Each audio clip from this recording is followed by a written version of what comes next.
본문 말씀을 가지고 세상에 소망을 주는 교회, 세상에 소망을 주는 교회라는 제목으로 말씀을 나눌 때에 하나님께서 은혜 주실 줄 믿습니다.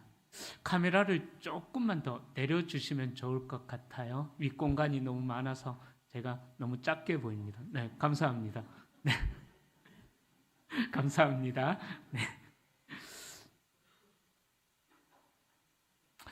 우리는 살아가면서 여러 가지 못한 재난을 살아갑니다. 그때 사람들은 그 재난의 상황 앞에서 모두가 탄식하며 그 재난의 상황을 해결해 줄, 그 위기의 상황을 넘겨줄 지도자를 찾게 된다라는 것이죠. 제가 말씀을 시작하면서 우리 성도님들에게 바라기는 우리 대구 성도교회와 또 우리 모든 성도님들이 이 위기의 시대 때 세상을 살리는 축복의 통로가 되고 세상에 소망을 전해주는 그런 교회요 성도님들이 될 수 있기를 축복합니다. 그러기 위해서 오늘 본문 말씀 요셉의 이 삶을 통하여서 또 요셉의 말을 통하여서 우리가 요셉에게 배워야 하는 삶의 지혜가 무엇이고 자세가 무엇인지 살펴보면서 은혜를 나누고자 합니다. 오늘 본문은요, 요셉의 살리는 리더십, 위기 가운데 있었던 그 애굽 땅의 살리는 리더십으로 활동하고 있는 요셉의 리더십에 대하여서 이야기를 하고 있습니다. 하나님께서는 기근을 통해서 7년의 대풍년과 7년의 대흉년을 통해서 요셉이라는 사람을 그 애굽 땅 가운데 드러나게 하십니다. 하나님께서 이 요셉을 그 대풍년과 대흉년 기간에 세우시기 전에 먼저 하나님께서 요셉에게 고난이라는 것을 허락해 주셔가지고 준비를 시키셨습니다. 그래서 하나님께서는 이 요셉 한 사람을 통하여서 그 땅 가운데, 애굽 땅 가운데 하나님의 살아계심과 하나님의 온 땅의 주권자 되심을 선포하는 그 일에 하나님께서 이 요셉을 사용하고 있다라는 것입니다. 그렇게 하나님께서는 당신의 놀라운 계획들을 이 요셉을 통하여서 성취해 나가시는 것이 오늘 본문에 이제 시작되는 내용인 것입니다. 7년 풍년의 기간 동안 요셉은 최대한으로 그 곡식들을 저장했습니다. 바로의 꿈을 해석해 줌으로 인해서 요셉이 총리가 되고 하나님께서 주신 지혜로 말미암아 그 풍년의 기간 동안 곡식을 흥청망청 쓴 것이 아니라 이어질 7년 동안의 대흉년을 준비하면서 요셉은 그 풍년의 기간을 지혜롭게 잘 준비하는 탁월한 지도자가 되었다라는 것입니다. 그렇게 하나님께서 준비시켰던 요셉이 준비된 지도자로서 모든 어려움들을 해결하고 그 애굽 백성들을 또 이스라엘 백성을 구원하는 모습을 보여주고 있습니다. 이러한 요셉의 모습을 보면서 하나님은 하나님께서 세우시는 그 사람을 통해서 만민을 구원하시고 또 하나님께서 세우신 그 사람을 통해서 이 땅 가운데 소망이 되는 그 삶을 어떻게 살아야 될 것인가, 이 세상을 어떻게 살릴 수 있을 것인가, 그 말씀을 우리에게 도전으로 주고 있는 것입니다. 자, 13절부터 15절에 보면은 그 전에도요, 이제 하나님께서 이스라엘 백성들, 그러니까 야곱의 아들들로부터 시작된 12아들이 애굽 땅으로 이주하게 되는 사건이 있습니다. 자, 그렇게 이주하고 나서 이 애굽 땅에 아주 큰 기근이 닥쳐오게 됩니다. 하나님께서 요셉을 통하여서 바로에게 예언하였던 대로 7년 대풍년이 있고 나서 이제 그 기간이 시작되어지는 것이죠. 그런데 이 기근을 겪고 있는 사람들의 마음은 과연 어떤 마음들이었겠습니까? 보통 기근이 한 두세 달, 서너 달 가면은 끝날 것이다 라고, 아무리 요셉을 통해서 7년 대흉년이 있을 것이다 라고 그렇게 예언이 되어졌지만은 설마 7년까지 흉년이 있을까? 한 두세 달, 길면은 서너 달 가면은 끝나겠지. 그런 기대감을 가지지 않았을까 생각해 봅니다. 하지만 7년 동안이나 계속 이어지다 보니까는 오늘 본문에 나오는 이 기근은요, 오늘 본문에 나오는 이 사건은 한 5년쯤 되었을 때에, 기근이 5년쯤 되었을 때에 일어난 그 일들에 대해서 이야기하고 있습니다. 그러니까 그 긴 시간 동안 흉년이 계속되어지니까 이제는 생존의 위협까지 받게 되었다라는 것입니다. 그런 생존의 위협 기근 속에서도 하나님께서는 당신의 놀라운 일들을 계속해서 이루어 나가신다라는 거예요.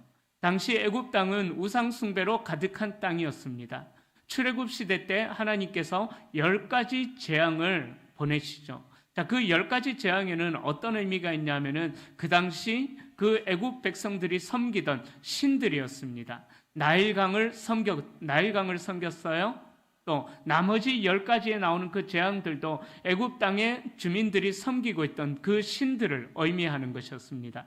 그러니까 하나님께서 10가지 재앙을 허락하시면서 그 말씀하시고자 하시는 의도가 무엇이냐 하면은 그 10가지 재앙을 허락하시면서 애굽의 신들로 추앙을 받던 그 우상들을 하나님께서 하나하나 정복해 나가시고 멸망시켜 나가신다라는 것입니다. 그러니까 첫 번째 재앙이었던 나일강을 예로 들자면은 그 나일강을 섬기고 있었던 그 그 애굽 민족들에게 그 나일강을 핏빛으로 물들이면서 그 나일강을 정복하시는, 그래서 하나님만이 참신이시다라는 것을 드러내는 의미가 그 출애굽 10가지 재앙에 있다라는 것입니다. 나머지 재앙도 다 마찬가지의 의미인 것입니다. 자, 그런 것처럼 하나님께서는 이 7년 대풍년 이후에 7년 대흉년의 기간을 허락하시는 이유가 뭘까? 바로 이 땅을 다스리시고 또 이 땅의 주권자가 되시는 분은 오직 하나님이시다. 그러기에 이 흉년의 기근에서 벗어날 수 있는 그 유일한 방법은 하나님께 나아가는 것이다 라는 것을 알려주시기 위함이었다라는 거예요. 하나님께서는 그래서 그 방법을 알려주시기 위해서 누구를 통해서 역사하시느냐? 바로 요셉을 통해서, 요셉이라는 이 한 사람을 통해서 역사하신다라는 것입니다. 이 기근 때문에 요셉의 놀라운 통찰력과 그의 탁월한 리더십이 드러나게 되었다라는 것입니다. 아마 이 기근이 없었더라면은 요셉의 리더십은 드러나지 않았을 것입니다. 자, 하나님께서는 이렇게 기근이 있는 고통의 현장과 그 환경 속에서 필요한 하나님의 사람을 세우시고 그 어려움의 현장, 그 위기의 현장을 하나님께서 극복해 나가신다라는 것입니다. 그 통로에 저와 여러분들이 서 있을 수 있기를 축복합니다. 세상이 온통 위기다, 어렵다 말하는 이 현실 속에서 우리 귀하신 성도님들은 이 어려운 위기의 현실 속에서 이 세상에 소망을 주는 하나님의 축복의 통로로 살아갈 수 있기를 축복합니다. 자, 그렇게 시작한 요셉의 살리는 리더십은 어떠한 모습이었을까요? 16절부터 시작되는 요셉의 리더십을 보면은요, 요셉의 리더십에는 따뜻함이 있었다라는 사실입니다. 여러분, 요셉이 어떤 사람인 줄 다 아시죠? 제가 한번 말씀드렸던 것 같아요. 중등부 사역할 때 요셉이 왜 애굽으로 팔려가게 되었느냐라고 중등부 아이들한테 물어보니까는 쉴 데 없이 나대다가 잘난 체 하다가 애굽으로 팔려가게 되었다라고 그렇게 이야기를 하던데요. 그게 아니죠, 그죠? 하나님의 뜻하심, 하나님의 계획하심이 있었기 때문에 요셉은 형들의 질투로 인해서 노예로 애굽으로 팔려가게 되었다라는 것입니다. 그렇다고 요셉의 인생이 끝났을까요? 아닙니다. 요셉의 인생은 그 팔려감으로써 끝나는 것이 아니라 그 순간에도, 팔려가는 그 순간에도 하나님은 탁월한 리더로 요셉을 세우기 위하여서 준비시키셨다라는 것입니다. 자, 요셉이 나중에는 그 보디발의 아내의 유혹을 물리쳤을 때에 그가 오해를 받고 누명을 받고 감옥에 누명을 쓰고 감옥에 버려진 인생처럼 처하게 됩니다. 그러나 요셉의 환경은 점점 더 아버지로부터 사랑받는, 아버지로부터 특별한 사랑을 받는 그 존귀한 자리에 있었지만은 요셉이 처한 환경을 보면은 점점 더 나락으로 떨어지는 것처럼 보여요. 그러나 요셉이 만나는 사람들은 어떠한 사람들입니까? 점점 더 고위직에 있는 사람들을 만나게 된다라는 거예요. 즉 하나님께서는 요셉에게 주신 그 이유를 알 수 없는 고난을 통하여서 이 7년 대흉년의 시간을 준비하는 마음이 따뜻한 리더로 하나님께서 준비시키셨다라는 것입니다. 요셉은 밑바닥 인생이 얼마나 고통스러운지 경험을 했었다라는 것입니다. 감옥에 갇혀 있는 동안. 그러기에 요셉은 가난한 자들, 없는 자들, 억울한 자들의 그 고통을 알았기에 양식을 구하러 온 그들을 외면하지 않고 그들을 살리는 따뜻한 리더십을 보여주고 있다라는 것입니다. 그들이 얼마나 배고프고 그 7년 대흉년의 기간 동안 얼마나 힘든 현실, 죽지 못해 살아가고 있는 현실이라는 것을 요셉이 이미 그 고난을 통해서 없는 자들의 삶을 경험했기 때문에 얼마나 힘든지를 아는 리더였기 때문에 요셉은 그들에게 생명을 전해주고 또 소망을 전해주는 리더로서의 역할을 감당했다라는 것입니다. 자, 그렇게 요셉은 그 7년 대 기간 동안 그들에게 합당한 정책을 펼쳐나가기 시작했습니다. 아무것도 없는 사람들이 이렇게 해주십시오라고 요청을 할 때에 그렇게 요청을 할 때에 그들의 요청을 외면하지 않고 양식을 구하러 온 백성들의 의견, 백성들의 반응을 다 반영하면서 가장 좋은 해결책을 양식을 구하러 온 백성들에게 제시하는 모습을 보여주죠. 저와 여러분들이 이러한 성도님들이 되었으면 좋겠습니다. 이웃들의 고통의 이야기를 잘 들을 수 있고 또 어렵고 가난하고 굶주리고 고통 가운데 있는 많은 사람들을 품을 수 있는 요셉과 같은 따뜻한 리더십이 우리 성도님들 가운데 있기를 축복합니다. 자, 그런데요, 우리가 알고 있는 이 요셉의 리더십은 이런 이제 좋은 쪽이에요. 그런데 저는 말씀을 준비하면서 다른 쪽으로 한번 생각해 봤습니다. 본문을 읽으면서 한편으로는 16절부터 나타나는 요셉의 살리는 리더십이 다른 시각으로 볼 때는 좀 이해가 되지 않아요? 여러분, 이 성경에서 말하는 하나님의 공의, 제가 자주 말씀드렸죠. 이 하나님의 성경에서 말하는 하나님의 공의는 뭐냐 하면은요, 바로 관계적인 개념이에요. 뭐 법을 잘 지킨다 이런 개념이 아니라 관계적인 개념입니다. 그러니까 하나님께서 주신 율법의 원하는 목표는 하나님의 뜻에 순종함으로써 하나님과 사람들과 하나님과의 관계도 올바른 관계, 사람들과의 관계도 올바른 관계를 맺는 것, 그것이 바로 율법이 이야기하는 하나님의 공의인 것입니다. 공의. 즉 하나님 사랑, 이웃 사랑으로 그 하나님의 공의를 말할 수가 있는 것입니다. 그래서 구약 성경에서 말하는 하나님의 공의는요, 뭐냐 하면은 고아와 과부와 가난한 자와 연약한 자와 나그네 된 자들을 잘 섬기는 것, 그들을 잘 보살펴 주는 것, 사마리아인처럼 강도 만난 그 이웃을 잘 섬겨주고 보살펴 주었던 것처럼 하나님의 공의는 세상 어느 곳에도 의지할 곳이 없는 그들을 잘 보살피고 그들이 이 땅에서 살아가는 동안 소망을 잃지 않고 살아갈 수 있도록 도와주는 것, 그것이 구약 성경에서 말하는 또 하나님의 율법이 이야기하는 하나님의 공의라는 거예요. 다시 말씀드리자면은 하나님의 공의는 관계성이라는 거예요. 관계성. 나와 이웃들과의 관계가 정말 도움을 주고 그 사람을 살려내는 관계에 있느냐, 그 사람에게 위로를 전해주는 생명을 전하는 관계에 있느냐, 그것이 하나님의 공의라는 것입니다. 그들의 약한 자들의 권리를 보호해 주는 것, 그것이 하나님의 공의거든요. 그런데 오늘 16절부터 나타나는 요셉의 리더십을 보면 어떻습니까? 하나님의 공의를 실천해야 할 리더가 오히려 한편으로 보면은 잔인할 정도로 착취하는 것은 아닌가? 그죠? 그런 질문이 생깁니다. 16절을 보면은 요셉은 가난한 자들의 돈을 다 빼앗아 버립니다. 가축도 빼앗아 버립니다.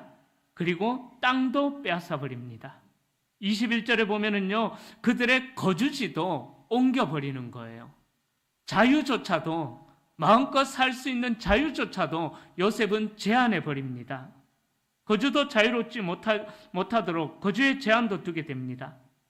이 사실을 볼 때 요셉이 좀 변한 것 같다, 라는 생각이 말씀을 준비하면서 살짝 들었습니다.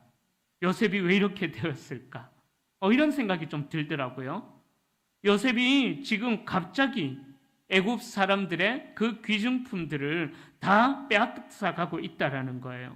그래서 어떤 사람들은 해석하기를 요셉이 바로의 개가 되어서 그들의 땅과 그들의 자유를 빼앗는 그런 악한 정치가로 인생을 마감했다라고 이야기하는 그런 학자들도 있습니다. 자, 그런데 저는 아니라고 생각합니다. 요셉이 왜 그런 약한 자들에게 가축과 땅과 자유까지 요구를 했을까요?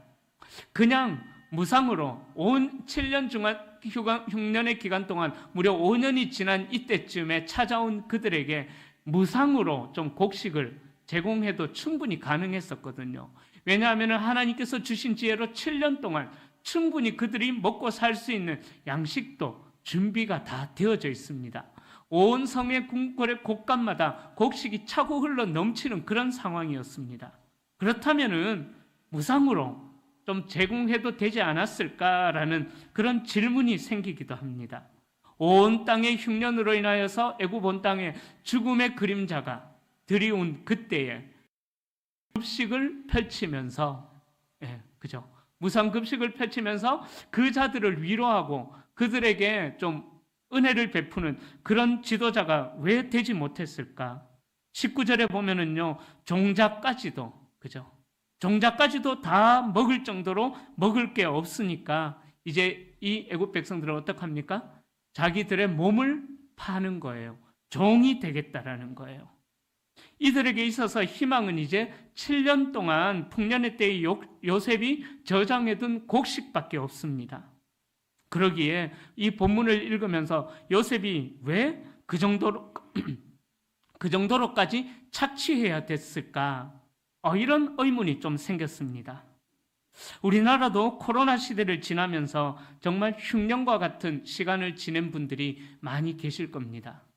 여러 참 많은 사업을 하시는 분들이 또 참 큰 타격을 받았습니다. 그래서 정부에서 작을지라도 지원금을 주면서 어려운 경제로 인하여서 가정이 무너지지 않도록 코로나 시대 때 조금씩이라도 도와주려고 애를 쓰지 않았습니까?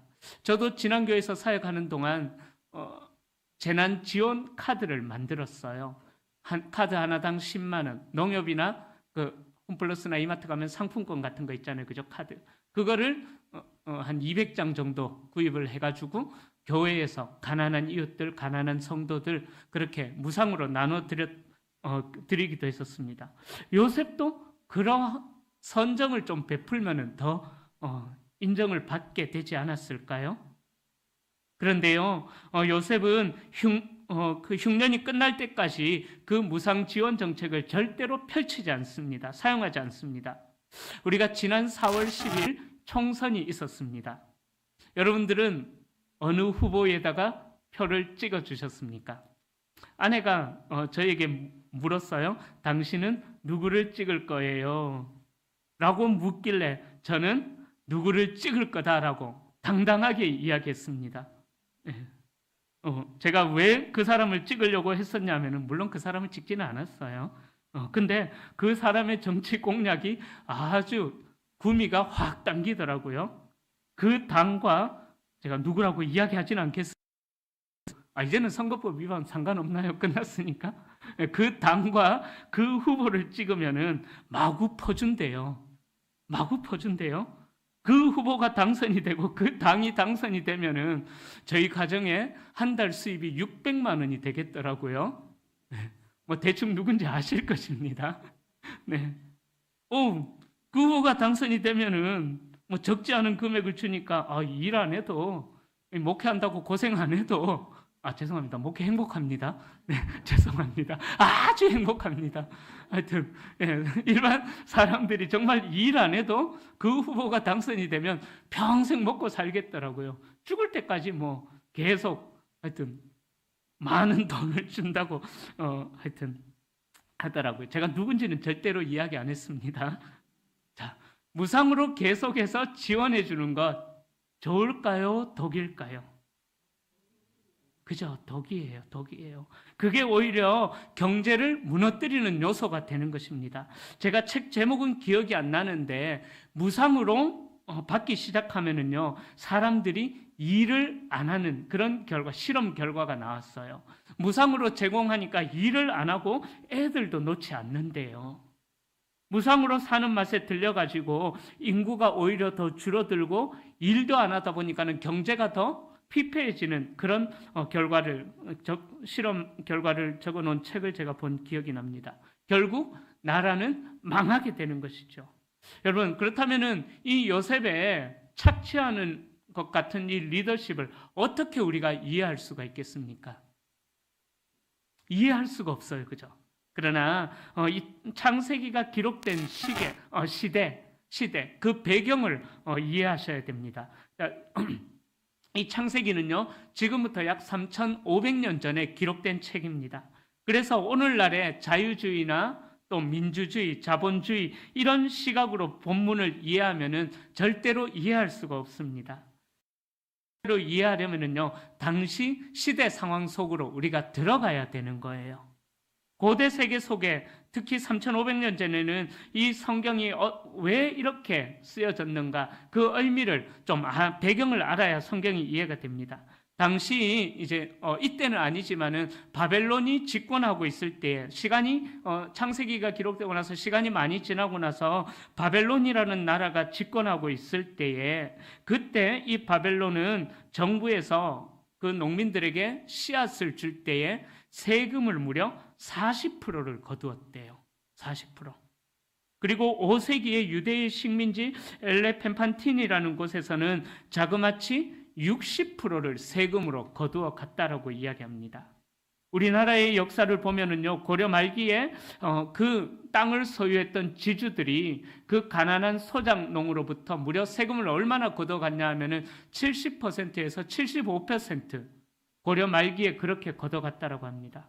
그러니까 고려 말기에 그 세금을 내지 못해가지고 많은 사람들이 굶어 죽는 그런 일들이 나타났던 것이죠. 그런데 오늘 본문에서는 요셉의 지혜를 우리가 살펴볼 수가 있습니다. 계속되는 흉년으로 인하여서 이제 사람들이 자기가 가지고 있었던 그 땅을 나라에 다 귀속시켜 버립니다. 이제 백성들은 나라의 땅을 빌어서 농사를 지어야만 합니다.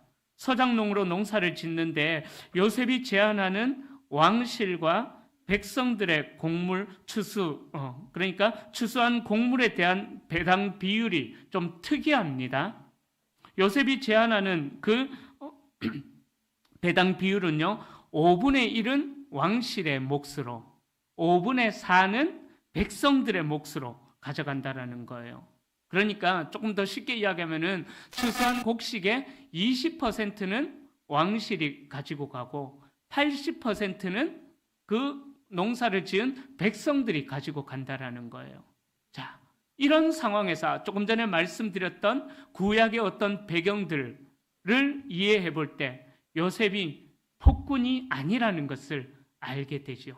자, 또 그 땅에 흉년이 들었어요.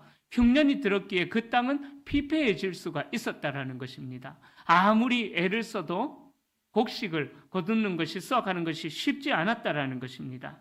그러기에 그 땅을 국가에 귀속시키면서 피폐해지는 그 땅을 다시 또 국가가 기경하는 그런 일들을 시행했다라는 것입니다. 그러니까 고대의 시각으로 보면은 아주 안정적인 그리고 파격적인 서민을 위한 정책이었다라고 볼 수가 있습니다. 또 그렇게 조세 제도를 만들어 놓음으로 인해서 왕이었던 바로조차도 왕실에 소속된 그 땅을 자기 것으로 만들지 않을 수가 있었다라는 거예요. 바로가 더 욕심을 부리고 싶어도 요셉이 법으로 딱 지정해놔 버렸기 때문에 더 이상 욕심을 부릴래야 부릴 수도 없었다라는 것입니다. 또한 이 조세 제도를 만드는 과정을 보면은요, 절대로 요셉이 자기 혼자 자기 생각이 좋은 대로 그 조세 제도를 정했던 것도 절대로 아닙니다. 26절에 보면은 이 법이 이르기까지 모든 그 백성들의 동의하에 그 법이 만들어졌다라는 것을 우리는 알 수가 있습니다. 그러니까 이 법이 400년 후에 창세기가 기록된 시점에 모세 그 시대까지 요셉이 세워놓은 그 정책이 계속해서 오늘날까지 유지되고 있었더라라는 그 말씀을 볼 때에 이 요셉의 정책은 아주 탁월한 정책이었다라는 것을 우리는 충분히 생각할 수가 있는 것입니다. 또 이 법은요, 애굽뿐만 아니라 고대의 다른 문헌들, 함무라비 법전의 주인공인 함무라비가 다스리던 그런 나라들, 그 나라들에도 요셉의 20%와 80%의 조세 정책이 시행되었다고 역사 기록에 많이 남아 있습니다. 이를 보면 요셉은 당시에 애굽에서 기근을 감안할 때 당대의 최고의 복지를 실현했던 사람이다라고 우리는 이야기할 수가 있는 것이죠. 자, 그 덕택에 요셉의 형제들도 애굽에서 400년 동안 그렇게 살 수가 있었던 것입니다. 요셉은 지혜롭게 나라도 살리고 백성들도 살리는 그런 탁월한 지혜의 리더십을 가지고 있었다라는 것입니다. 자, 요셉의 정책이 탁월했음을 보는 또 하나의 사실은요, 구약시대의 종살이의 어떤 종의 문화를 또 이해할 필요도 있습니다. 구약시대 종살이는요, 근세기 대서양의 노예매매와 연관된 그런 잔인한 노동 착취의 개념과는 달랐어요. 구약의 종살이의 개념은 어떤 개념이냐면은 자기 힘으로는 먹고 살 수 없는 그 사람들, 자기 능력으로는 밥 한 끼 먹고 살 수 없는 그 사람들이 선량한 주인을 만나가지고 평생 그 주인에게 귀속되는 그런 의미가 구약시대 때 종살이의 의미였던 것입니다. 종과 주인의 관계가 약탈하는 자와 약탈당하는 자, 그런 개념이 아니라 보호자와 피보호자의 개념이 구약시대의 종의 개념이었던 것입니다. 그래서 신명기 15장 16절과 17절에 보면은 이렇게 말씀해요. 종이 6년 동안 열심히 너의 밑에서 일을 했다면은 7년째 되는 해에는 종에게 자유를 주어라. 그런데 만약에 종이 그 자유를 원하지 않고 너의 종이 되기를 원한다면은 받아들여라. 그리고 그 서약으로 귀에 구멍을 뚫어서 귀고리를 달아주어라. 여러분들, 여자분들 달고 있는 귀걸이가 이제 나는 종이다라는 그런 의미가 있어요. 구약의 이야기를 하자면은 예수 그리스도의 종의 의미로 귀를 뚫었기를 바랍니다. 네. 자, 그런 의미가 종의 의미에 있다라는 거예요. 그러니까 약탈자와 피약탈자의 개념이 아니라 보호자와 피보호자의 개념이 구약시대 종의 의미였다라는 것입니다. 자, 오늘 본문에서도 그러한 말이 나옵니다. 당시 상황 속에서 애굽 백성들은 요셉의 선한 정치에 감동하여서 스스로 그의 종이 되기를 원했다라고 나오지요. 25절에 나오는데 우리 25절 말씀 같이 읽어보겠습니다. 그들이 이르되 은혜를 입고 바로의 종이 되겠나이다.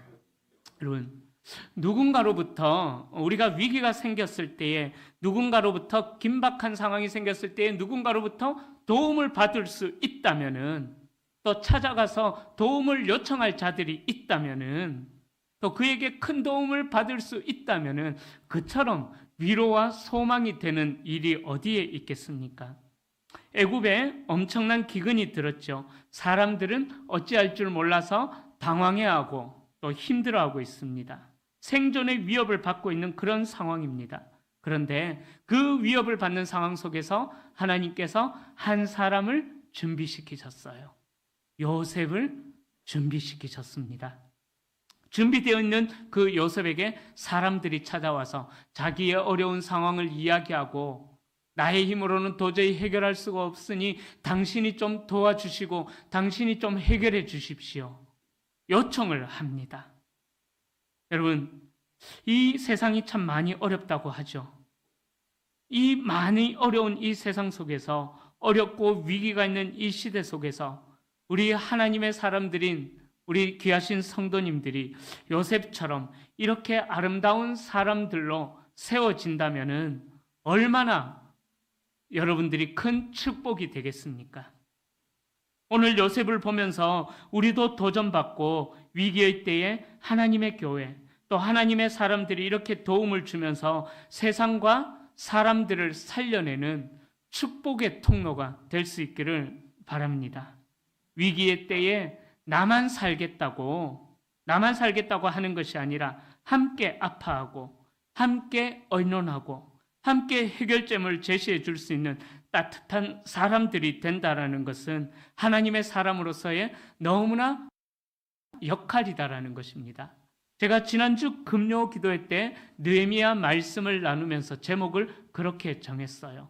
함께 먹고 마시는 하나님의 나라. 바로 우리 교회가 또 우리 성도님들이 그렇게 함께 아파하고 함께 울어주고 함께 기뻐해주고 함께 하는 그런 공동체가 또 우리 성도님들이 되어주시기를 예수님의 이름으로 축복합니다. 연약한 사람들이 요셉에게 가서 어떻게 할까요? 의논했던 것처럼 여러분들이 하나님의 지혜를 가진 자들로 이 땅에 소문이 남으로 말미암아 어쩔 길 몰라 방황하는 자들이 여러분들에게 나와서 생명의 길로 나아갈 수 있도록 여러분들이 그 길을 제시해 줄 수 있는 탁월한 지혜를 소유한 하나님의 사람들이 될 수 있기를 소망합니다. 오늘 본문에 보면은 사람들이 더 이상 어찌할 수 없어서 계속해서 요셉에게 나옵니다. 그들에게 아무것도 남아있는 것도 없습니다. 더 이상 담보로 잡힐 것도 없어요. 막바지에 이르렀습니다. 그럼에도 그들은 또 요셉을 찾아가는 모습을 보여줍니다. 요셉에게만 가면은 우리가 살아날 수 있을 것이다. 요셉에게만 가면은 우리가 죽지 않을 것이다. 사랑하는 여러분, 죽을 것만 같은 고통 속에서 그 사람에게만 가면은 살아갈 소망이 있을 것과 같은 기대가 되는 성도님들이 되어 주십시오. 할렐루야. 정말 죽을 것 같은 현실 속에서 여러분들에게 나아가면은 살 소망을 얻게 되고 여러분들에게 나아가면은 무엇인가 기대가 되어지는 그런 성도님들이 되어줄 수 있기를 축복합니다. 그러한 사람들이 우리 교회 안에 많이 일어날 수 있기를 축복합니다. 우리 교회가 그런 그리스도인들로 채워진다면은 얼마나 복된 교회가 되겠습니까? 그냥 숫자적으로만 많아지는 교회가 아니라 단 한 사람이 있더라도 정말 이 세상에 소망을 주는 성도들이 있는 교회, 그런 교회가 된다면은 하나님께서 우리 교회를 얼마나 축복해 주시겠습니까? 제가 요즘 좀 기도하면서 고민하는 것이 있습니다. 올해부터 우리 유치부가 인원이 적어서 사라졌어요. 그래서 교육관에 1층이 비어 있어요. 그 1층을 어떻게 활용할까 좀 고민하고 있어요. 적은 비용을 들여서 어떻게 저 1층을 좀 잘 활용할 수 있을까 좀 고민하고 있어요. 지하도 저는 몇 년 동안 아무도 문도 열고 들어가지 않았다 그러길래 저는 흉가처럼 되어 있을 줄 알았어요. 폐가처럼 되어 있을 줄 알았는데 들어가 보니까 깜짝 놀랐어요. 들어가 보신 분 계실까 모르겠는데 의외로 깨끗하더라고요. 깜짝 놀랐어요. 몇 년 동안 비워놓은 거에 비해서는 너무 깨끗하게 잘 보존되어 있습니다. 저 지하를 어떻게 활용할까 저는 기도하면서 고민하고 있습니다. 5층 원로 목사님께서 이제 나가시면서 비어 있어요. 그죠?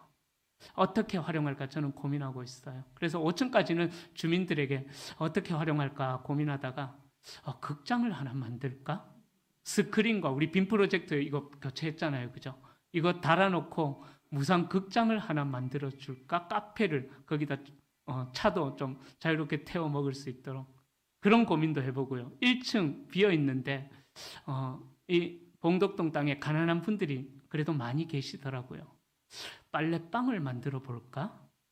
세탁기와 건조기를 좀 갖다 놓고 적은 비용으로 최소 비용으로 이 주민들을 공짜로 하라 하면은 너무 이건 또 공짜로 이용하라면은 정말 완전 난장판이 될 거고 최소 비용만 들여가지고 주민들이 비 오는 날 대구 덥더라고요. 빨래 잘 안 마르잖아요, 그죠? 그러니까 빨래방도 한번 만들어 볼까? 그런 고민도 하고요. 여러분 세상 사람들이 교회를 바라보면서 기대하고 있는 것 무엇일까요? 세상과 똑같은 것을 기대하지는 않을 것 같습니다. 그리스도인들이라면은, 예수 믿는 사람들이라면은 뭔가 다를 것이다라는 그런 기대감. 그러기에 이 어려운 자들이 교회로 찾아올 때에 그들을 위로해 줄 수 있는, 그들을 품어줄 수 있는 교회가 된다면 얼마나 하나님께서 기뻐하시겠습니까? 우리 대구 성도교회가 이 어려운 세상에 든든한 버팀목이 되어준다면 얼마나 좋겠습니까? 그죠? 빨래방 괜찮은 것 같아. 괜찮은 것 같아요. 네. 여러분, 애굽 사람들의 마음 속에는요, 요셉이라고 하는 든든한 사람이 있었습니다. 버팀목이 있었습니다. 요셉에게 가면은 뭔가 도움을 얻을 것이다. 요셉만큼은, 세상 모든 사람들은 우리를 외면해도 요셉만큼은 우리를 구원해 줄 것이다. 요셉은 나를 함부로 대하지 않을 것이다. 요셉은 나에게 살 길을 열어줄 것이다. 이런 기대감을 가지고 요셉에게로 찾아갑니다. 그런 기대감을 가지고 찾아가니까 하나님께서 요셉을 사용하셔서 죽음의 위기에 처해 있던 그들을 살려내는 그 일들을 행하도록 역사하시지 않았습니까? 여러분, 총리로서의 요셉은 자기의 안위만을 추구하는 삶을 살지를 않았습니다. 그 시대 사람들을 살려내는 그 일에 쓰임받았다라는 것입니다. 사랑하는 성도님들, 우리가 어떻게 이 세상에서 살아갈 수가 있겠습니까? 여러분들에게 도전을 좀 드리고 싶습니다. 제가 빨래방 그렇게 말씀을 드렸지만은요, 한번 시도해봐도 괜찮을 것 같아요. 우리 목적헌금 봉투 있죠, 그죠? 목적헌금 봉투. 그런 일들을 위해서 좀 쓰려고 만들어 놨거든요. 조그만 거라도, 세탁기 한 대, 뭐 두 대라도, 건조기 하나, 세탁기 하나, 그렇게 사가지고 주민들에게 홍보도 하면은 우리 교회가 선한 영향력을 끼치는 교회가 되지 않을까. 뭐 그런 것뿐만이 아니라, 그런 것뿐만이 아니라, 그죠? 여러분, 총리로서의 일하는 요셉의 모습을 보십시오.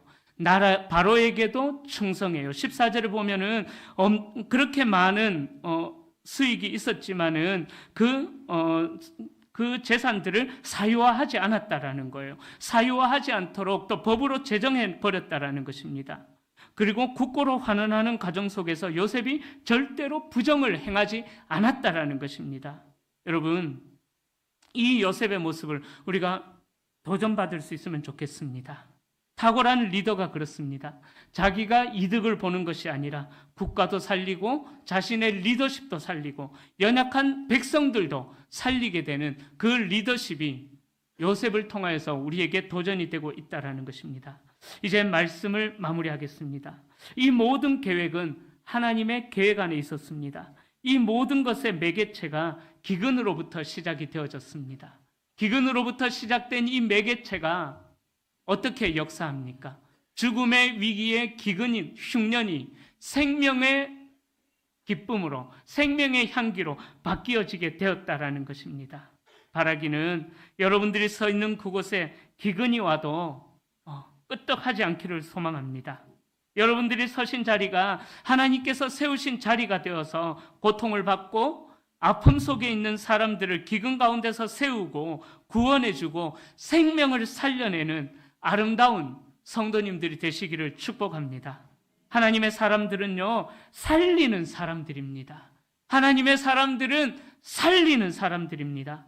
요셉은 지금 땅도 살리고 애굽도 살리고 애굽의 백성들도 살리고 왕도 살리고 나라도 살리고 모든 것을 살리는 그 리더십을 보여주고 있습니다.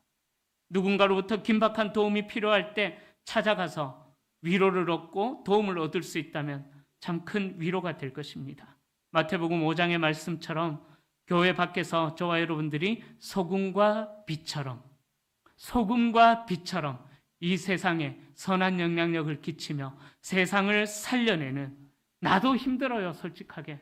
나도 베풀 것이 없는 분들도 계실 거예요. 그러나 따뜻한 말 한마디라도 나누면서 안아주기도 하면서 그 어려운 자들, 위로가 필요한 자들에게 소망을 주고 하나님의 생명을 전해줄 수 있는, 그래서 더 나아가서 아무것도 의지할 곳이 없는, 더 이상 어찌할 수 없는 현실 앞에서 울고 있는 이 세상 사람들에게 우리 교회가 정말 어찌할 것이 없어서 울고 있는 그 자들에게 우리 대구 성도교회가 대안과 소망이 우리 귀한 교회요 성도님들이 되어주시기를 예수님의 이름으로 축원합니다.